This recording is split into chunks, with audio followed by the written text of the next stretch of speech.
आज मैं आपको एक ऐसी कहानी सुनाने जा रहा हूं जो हमारे समय की सबसे दुखद और प्रेरणादायक घटनाओं में से एक है।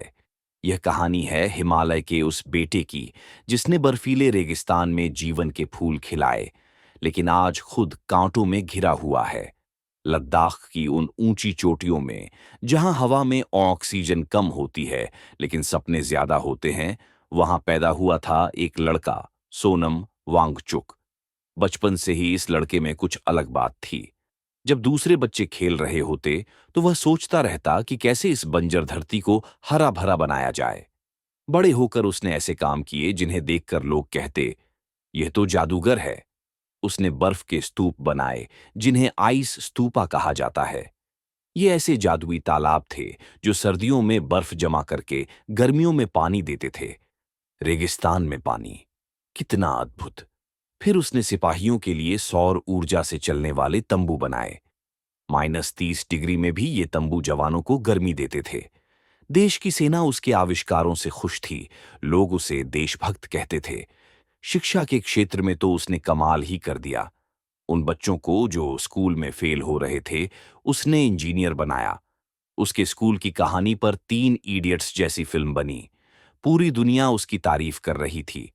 विदेशों से नौकरी के ऑफर आते थे, पैसे कमाने के मौके मिलते थे, लेकिन उसने कहा, मेरी मां लद्दाख है, मैं यहीं रहूंगा।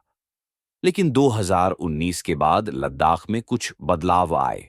केंद्र शासित प्रदेश बनने के बाद लोगों को लगा कि अब तो उनकी सुनवाई होगी। चुनावों में वादे किए गए थे, छठी अनुसूची मिलेगी, पर्यावरण की सुरक्षा होगी, संस्कृति बचेगी, लेकिन वादे वादे ही रह गए। सोनम वांगचुक और लद्दाख के लोगों ने देखा कि उनकी नदियां, उनके पहाड़, उनकी संस्कृति खतरे में है। बड़ी बड़ी खनन कंपनियों की नजर उनकी धरती पर टिकी थी, तो उन्होंने आवाज उठाई, शांति से, गांधी के रास्ते पर चलकर। 5 साल तक वे कहते रहे, हमारी बात सुनो, हमें छठी अनुसूची दो, हमारी धरती बचाओ। भूख हड़ताल की, पदयात्राएं की, धरने दिए। वांगचुक हमेशा कहते, अहिंसा ही हमारा रास्ता है, हम गांधी के सिपाही हैं। लेकिन दिल्ली में बैठे लोगों के कान बहरे थे। कोई जवाब नहीं मिला। आखिरकार वह दिन आया जब धैर्य का बांध टूट गया। 2 नौजवान भूख हड़ताल में इतने बीमार पड़े कि अस्पताल में भर्ती करना पड़ा। युवाओं का गुस्सा फूट पड़ा। सड़कों पर हिंसा भड़क गई। सरकारी दफ्तरों में आग लगी। पुलिस ने गोलियां चलाईं। कई लोग घायल हुए, कुछ की जान तक चली गई। उनमें से एक तो करगिल युद्ध का वीर सिपाही था। जब सोनम वांगचुक को पता चला तो वे बहुत दुखी हुए। उन्होंने तुरंत कहा, यह गलत है, हिंसा कभी हमारा रास्ता नहीं हो सकती, हम अहिंसा में विश्वास करते हैं।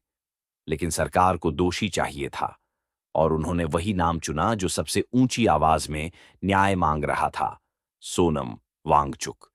एक दिन अचानक पुलिस आई। बिना वारंट घर की तलाशी ली। मोबाइल, कंप्यूटर, किताबें तक उठा ले गए। फिर उन्हें राष्ट्रीय सुरक्षा अधिनियम के तहत गिरफ्तार कर लिया। एनएसए का मतलब है न कोर्ट में पेशी, न वकील से मुलाकात, न जमानत। साल भर तक जेल में बंद। उनकी पत्नी को दिनों तक पता नहीं चला कि वे जिंदा हैं या नहीं। और फिर शुरू हुआ झूठों का खेल। सोशल मीडिया पर वायरल होने लगा, सोनम वांगचुक चीनी एजेंट है। कैसे? उनके पुराने वीडियो काटे गए, बातों को तोड़ मरोड़ कर पेश किया गया। एक हास्य कलाकार के मजाकिया बयान को उनके खिलाफ सबूत बताया गया। अंतर्राष्ट्रीय सम्मेलनों की तस्वीरों को षड्यंत्र कहा गया।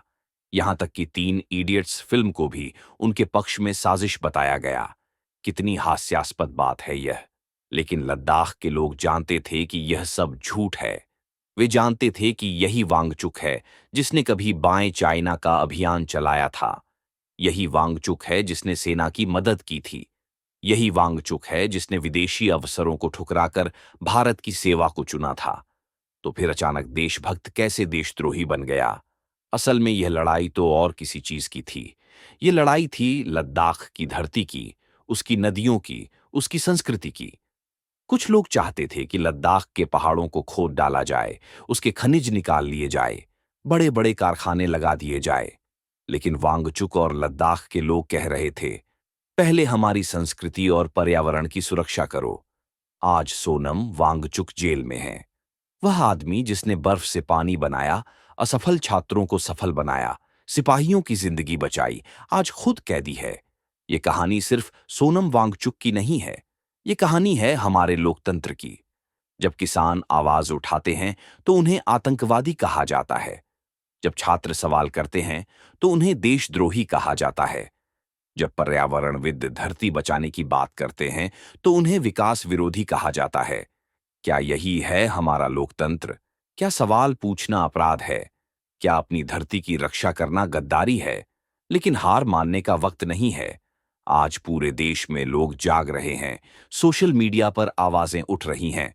सोनम वांगचुक को रिहा करो। सुप्रीम कोर्ट से गुहार लगाई जा रही है। नागरिक अपनी आवाज उठा रहे हैं, क्योंकि हम सब जानते हैं कि सोनम वांगचुक सिर्फ एक व्यक्ति नहीं है। वह एक विचार है, एक आदर्श है। वह उस भारत का प्रतीक है जो कहता है, प्रकृति की रक्षा करो, लोकतंत्र की रक्षा करो, सच्चाई की रक्षा करो। आज हम सबको मिलकर कहना होगा, हमारे हिमालय के बेटे को वापस लाओ, लद्दाख को न्याय दो, भारत के लोकतंत्र को बचाओ। क्योंकि जब तक सोनम वांगचुक जैसे लोग जेल में हैं, तब तक हमारी आजादी अधूरी है, हमारा लोकतंत्र खतरे में है। ये कहानी यहीं खत्म नहीं होती। ये कहानी का अंत तब होगा जब न्याय मिलेगा, जब सच्चाई की जीत होगी, जब हिमालय का बेटा फिर से अपनी मां की गोद में वापस आएगा।